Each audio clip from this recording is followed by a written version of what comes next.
So you want to turn on your A game. Yeah, and it's been fun to see kind of the evolution over the years as well. Yeah. Have you seen anything that did not work tonight? Not yeah, yet. what about the don'ts? Or is Aren't it too they the early most in the night? fun? Isn't that what everybody... The night is still a little... Everyone I've seen has actually been quite classic and not necessarily conservative, but pretty on point. Yeah, I just hope you don't get in trouble for the lack of socks, but we'll talk about that later. We can battle this out off camera, Michelle. All right, John, that's the latest here from just outside the red carpet. I know Michelle Obama's dress right there. Derek, I don't know if you can hear me or if Jeff can ask you. You know, talk to me about what she's wearing because, you know, not one of the things I know about dresses.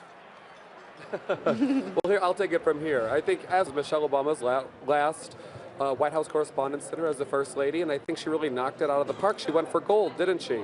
She's wearing this sort of beautiful champagne, very sparkly, sequined. And when you look at the first Correspondents' Dinner, there is an evolution. She was so simple and conservative, very...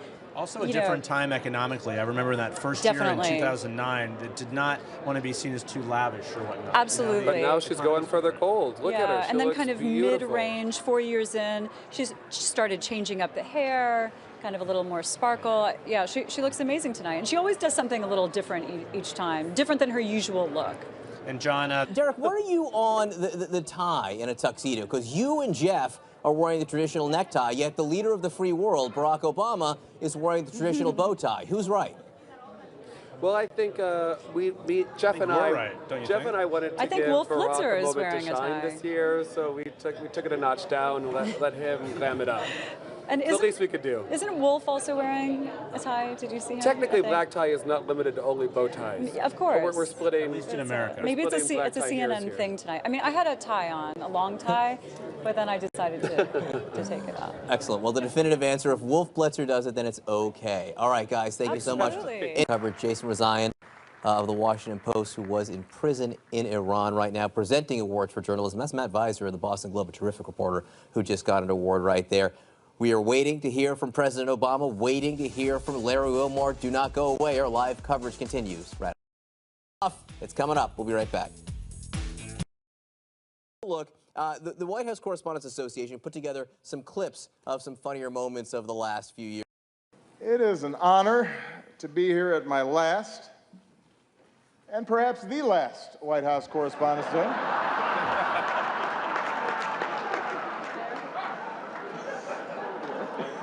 You all look great. The end of the Republic has never looked better.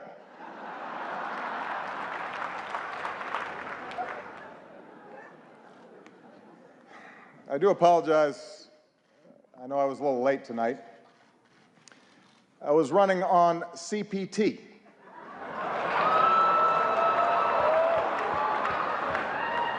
which stands for jokes that white people should not make.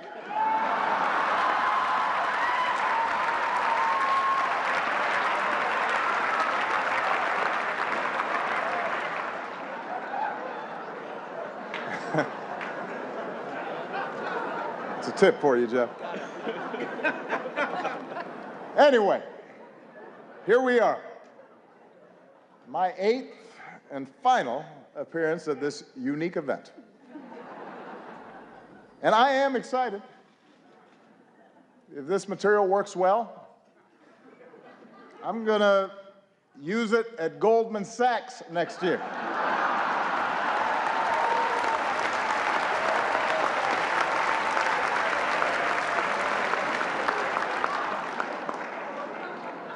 Earn me some serious Tubmans. That's right. That's right.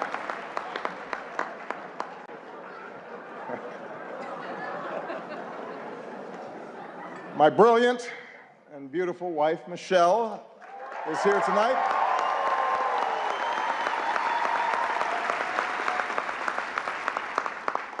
She looks so happy to be here. That's called practice. It's like learning to do 3-minute planks. She makes it look easy now, but next year at this time, someone else will be standing here in this very spot, and it's anyone's guess who she will be. But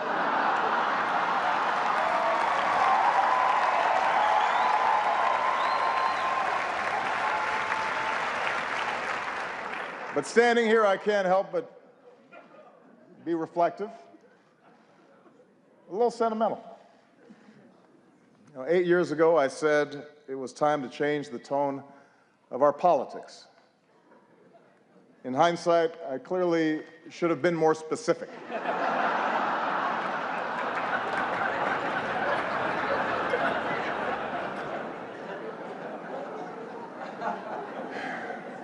Eight years ago, I was a young man, full of idealism and vigor. And look at me now. I am gray, grizzled, just counting down the days till my death panel.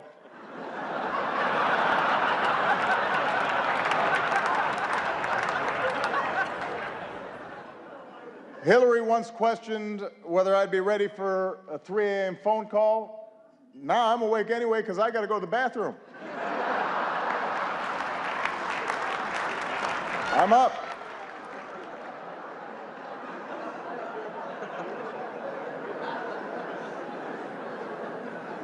In fact, somebody recently said to me, Mr. President, you are so yesterday. Justin Trudeau has completely replaced you. He's so handsome, he's so charming. He's the future.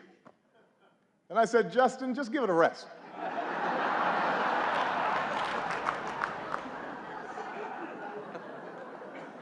I resented that. Meanwhile, Michelle has not aged a day.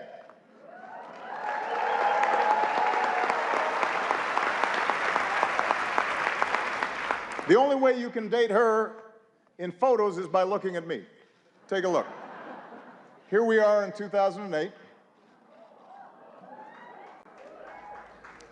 Here we are a few years later. And this one is from 2 weeks ago.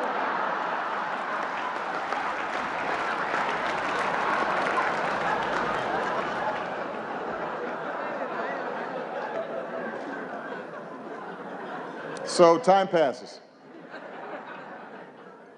In just 6 short months, I will be officially a lame duck, which means Congress now will flat out reject my authority, and Republican leaders won't take my phone calls. And this is going to take some getting used to. It's really going to, it's a curveball. I don't know what to do with it.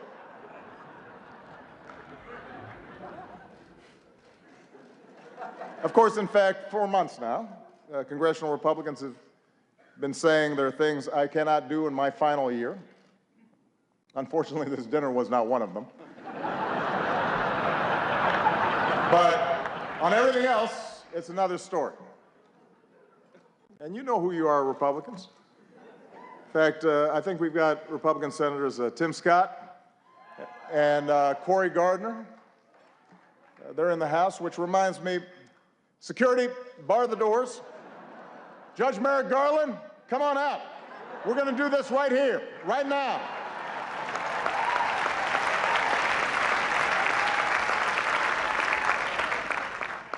It's like the Red Wedding.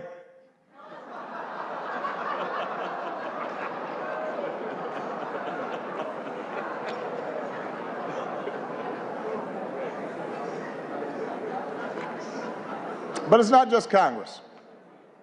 Even some foreign leaders, they've been looking ahead, anticipating my departure. Last week, Prince George showed up to our meeting in his bathrobe. That was a slap in the face.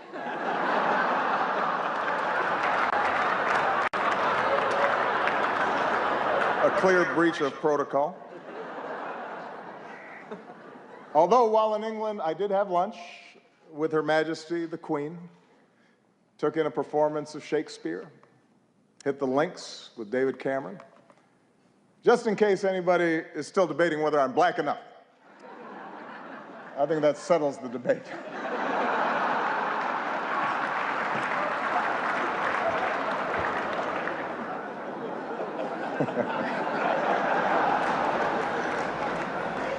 I won't lie. Look, this is a tough transition. It's hard. Key staff are now starting to leave the White House. Even reporters have left me. Savannah Guthrie, she's left the White House press corps to host the Today Show.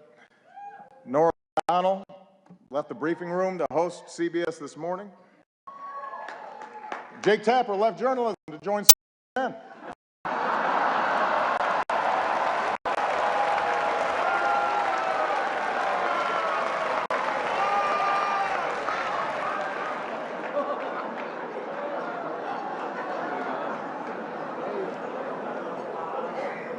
But the prospect of leaving the White House is a mixed bag.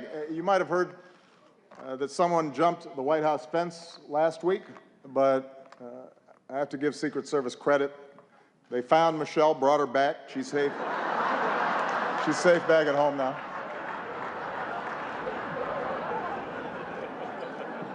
It's only 9 more months, baby. Settle down.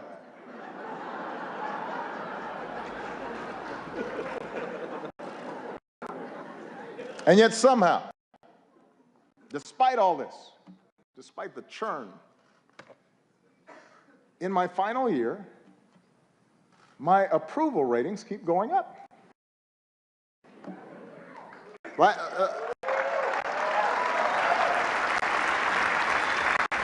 The last time I was this high, I was trying to decide on my major.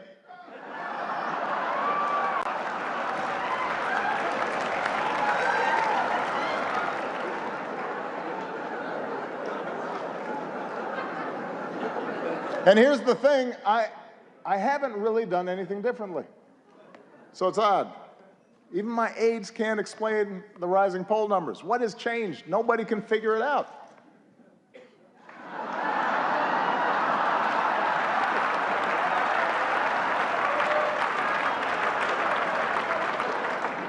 Puzzling. Anyway, in this last year, I do have more appreciation for those who've been with me on this amazing ride. Like one of our finest public servants, Joe Biden. God bless him. Love that guy. I love Joe Biden. I really do. And I want to thank him for his friendship, for his counsel, for always giving it to me straight, for not shooting anybody in the face. Thank you, Joe.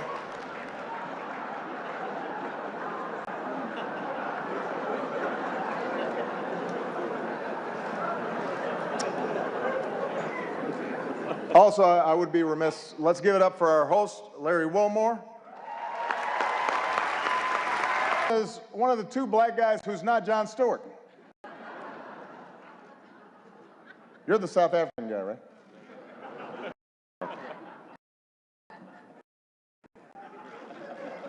I love Larry. And his parents are here, who are from Evanston, which is a great town.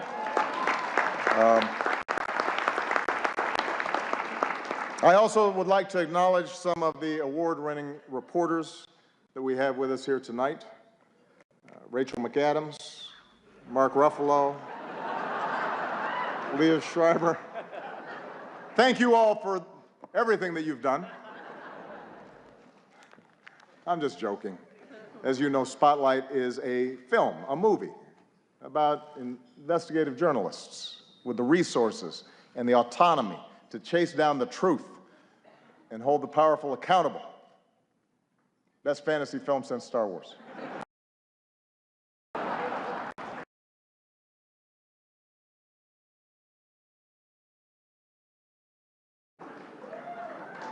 Look, that was maybe a cheap shot. I understand the news business is tough these days. It keeps changing all the time. Every year at this dinner, somebody makes a joke about BuzzFeed, for example, changing the media landscape. And every year the Washington Post laughs a little bit less hard.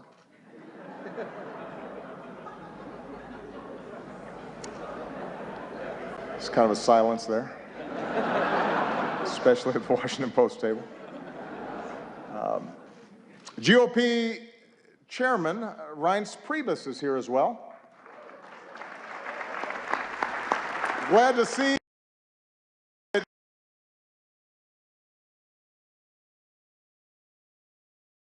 would like to acknowledge some of the award-winning reporters that we have with us here tonight. Rachel McAdams, Mark Ruffalo, Leah Schreiber. Thank you all for everything that you've done. I'm just joking. As you know, Spotlight is a film, a movie, about investigative journalists with the resources and the autonomy to chase down the truth and hold the powerful accountable. Best fantasy film since Star Wars. Look, that was maybe a cheap shot. I understand the news business is tough these days. It keeps changing all the time. Every year at this dinner, somebody makes a joke about BuzzFeed, for example, changing the media landscape. And every year the Washington Post laughs a little bit less hard.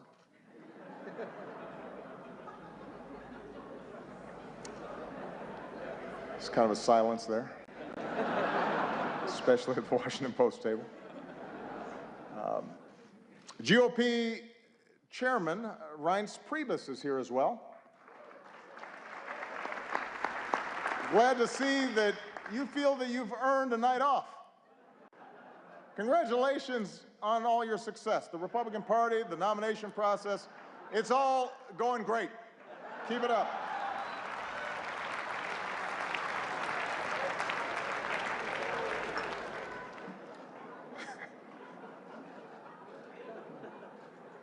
Kendall Jenner is also here, and we had a chance to meet her backstage. She seems like a very nice young woman.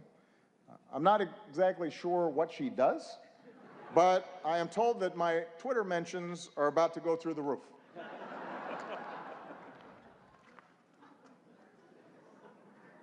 Helen Mirren is here tonight.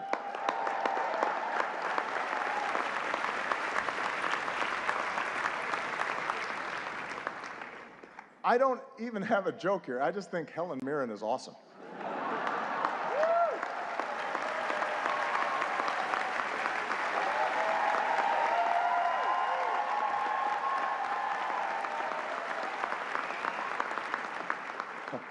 She's awesome. Sitting at the same table, I see Mike Bloomberg.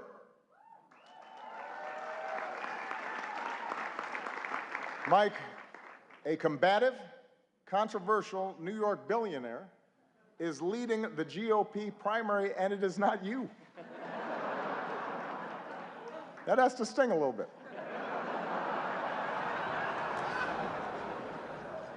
Although it's not an entirely fair comparison between you and the Donald.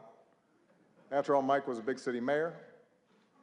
He knows policy in depth, and he's actually worth the amount of money that he says he is.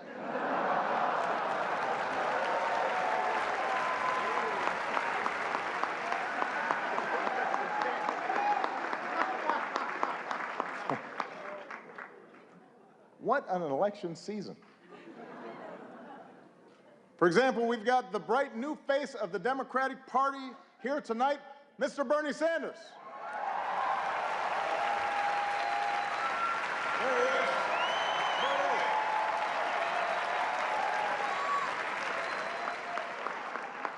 Bernie, you look like $1 million. Or to put it in terms you'll understand, you look like 37,000 donations of $27 each.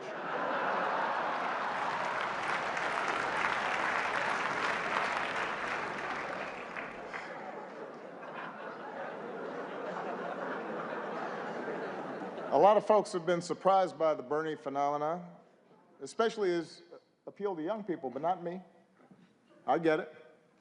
Just recently, a young person came up to me and said she was sick of politicians standing in the way of her dreams. As if we were actually going to let Malia go to Burning Man this year.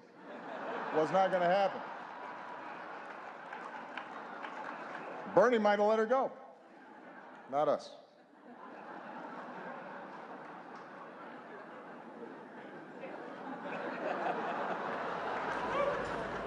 I am hurt, though, Bernie, that you've been distancing yourself a little from me.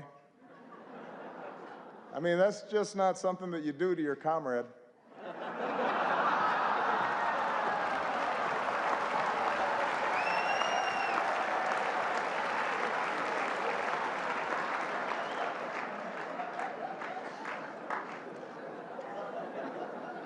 Bernie's slogan has helped his campaign catch fire among young people.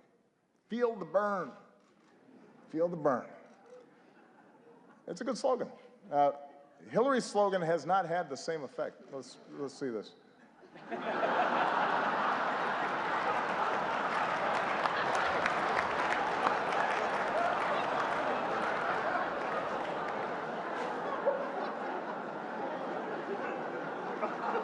Look, I've said how much I admire Hillary's toughness, her smarts, her policy chops, her experience.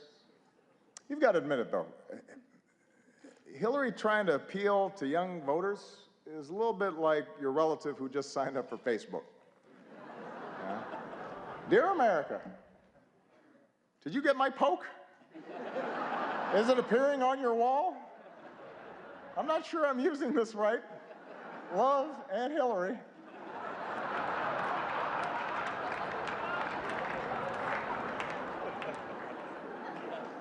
It's not entirely persuasive. Meanwhile, on the Republican side, things are a little more, how shall we say this, a little more loose. Just look at the confusion over the invitations to tonight's dinner. Guests were asked to check whether they wanted steak or fish, but instead, a whole bunch of you wrote in Paul Ryan.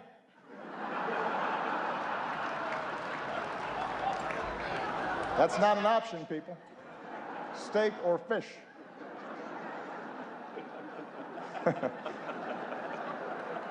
You may not like steak or fish, but that's your choice.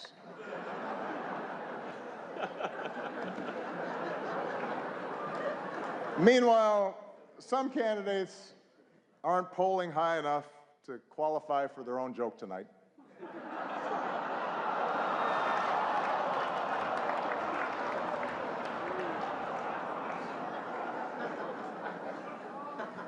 The rules were well established ahead of time.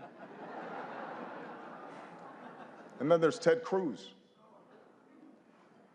Ted had a tough week. He went to Indiana, Hoosier country, stood on a basketball court, and called the hoop a basketball ring.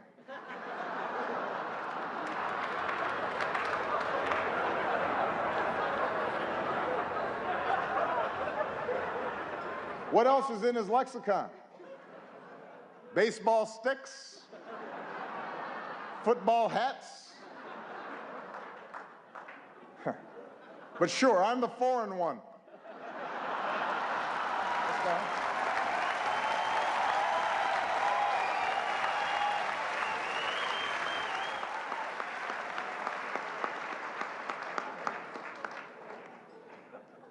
Well, let me conclude tonight on a more serious note.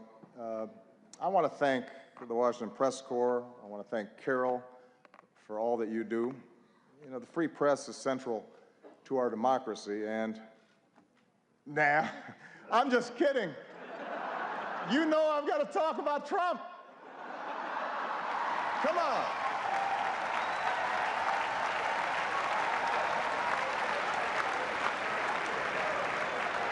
We weren't just going to stop there. Come on.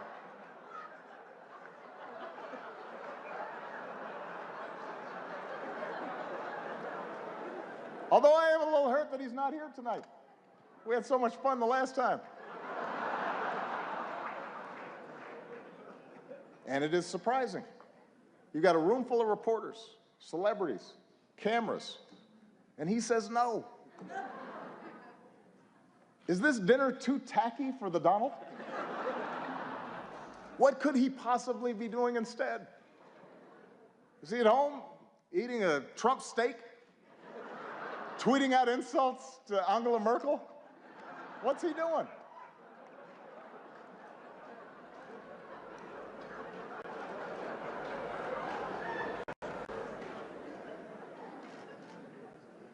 The Republican establishment is incredulous that he's their most likely nominee. Incredulous, shocking. They say Donald lacks the foreign policy experience to be president. But in fairness, he has spent years meeting with leaders from around the world. Miss Sweden, Miss Argentina, Miss Azerbaijan.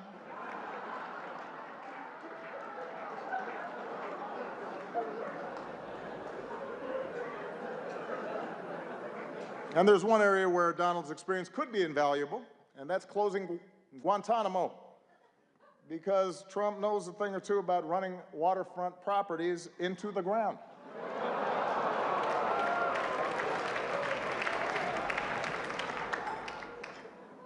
All right, that's probably enough. I mean, I've got more material.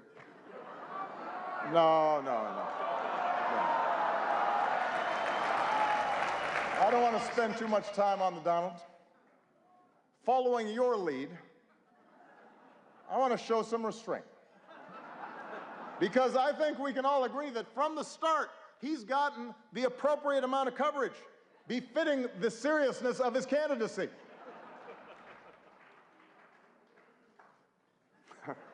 I hope y'all are proud of yourselves. The guy wanted to give his hotel business a boost, and now we're praying that Cleveland makes it through July.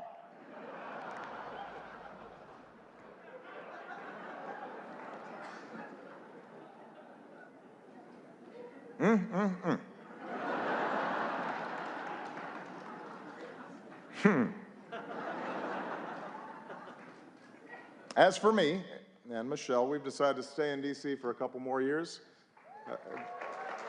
Thank you. This way, our youngest daughter can finish up high school. Michelle can stay closer to her plot of carrots. She's already making plans to see them every day. Take a look.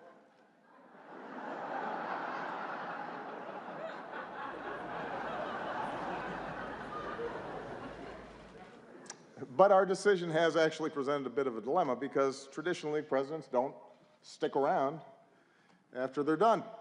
And it's something that I've been brooding about a little bit. Take a look. The Obamas are staying in D.C. Look here. Look here. Yeah.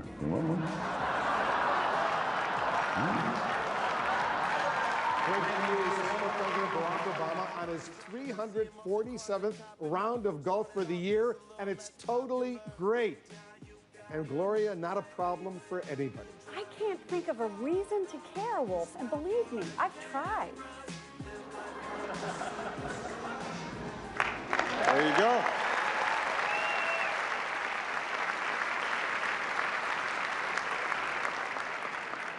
I am still waiting for all of you to respond to my invitation to connect to LinkedIn. But I know you have jobs to do, which is what really brings us here tonight. I know that there are times that we've had differences, and that's inherent in our institutional roles. It's true of every president and his press corps. But we've always shared the same goal, to root our public discourse in the truth, to open the doors of this democracy, to do whatever we can to make our country and our world more free and more just. And I've always appreciated the role that you have all played as equal partners in reaching these goals. Our free press is why we once again recognize the real journalists who uncover the horrifying scandal and brought some measure of justice for thousands of victims throughout the world. They are here with us tonight. Sasha Pfeiffer, Mike Resendez, Walter Robinson, Matt Carroll, and Bed Brandley Jr. Please give them a big round of applause.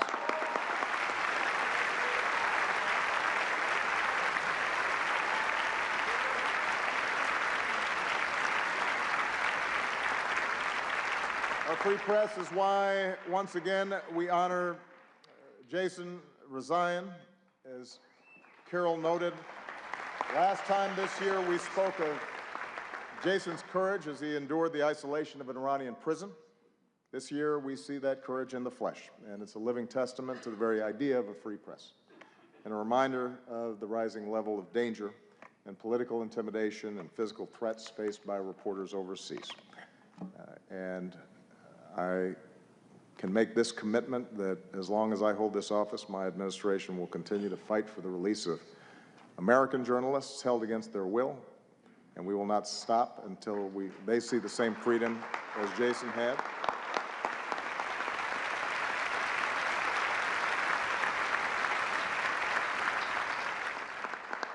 At home and abroad, journalists, like all of you, engage in the dogged pursuit of informing citizens and holding leaders accountable and making our government of the people possible.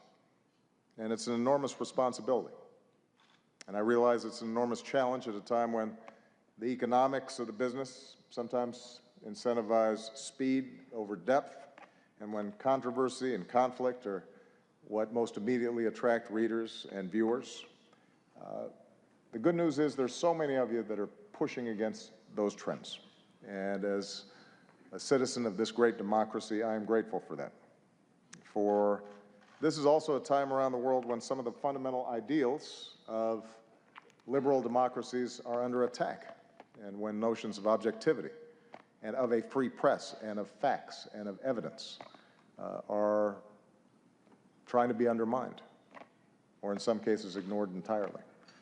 And in such a climate, it's not enough just to give people a megaphone. And that's why your power and your responsibility to dig and to question and to counter distortions and untruths is more important than ever. Taking a stand on behalf of what is true does not require you shedding your objectivity. In fact, it is the essence of good journalism. It affirms the idea that the only way we can build consensus, the only way that we can move forward as a country, the only way we can help the world mend itself is by agreeing on a baseline of facts when it comes to the challenges that confront us all. So this night is a testament to all of you who've devoted your lives to that idea, who push to shine a light on the truth every single day.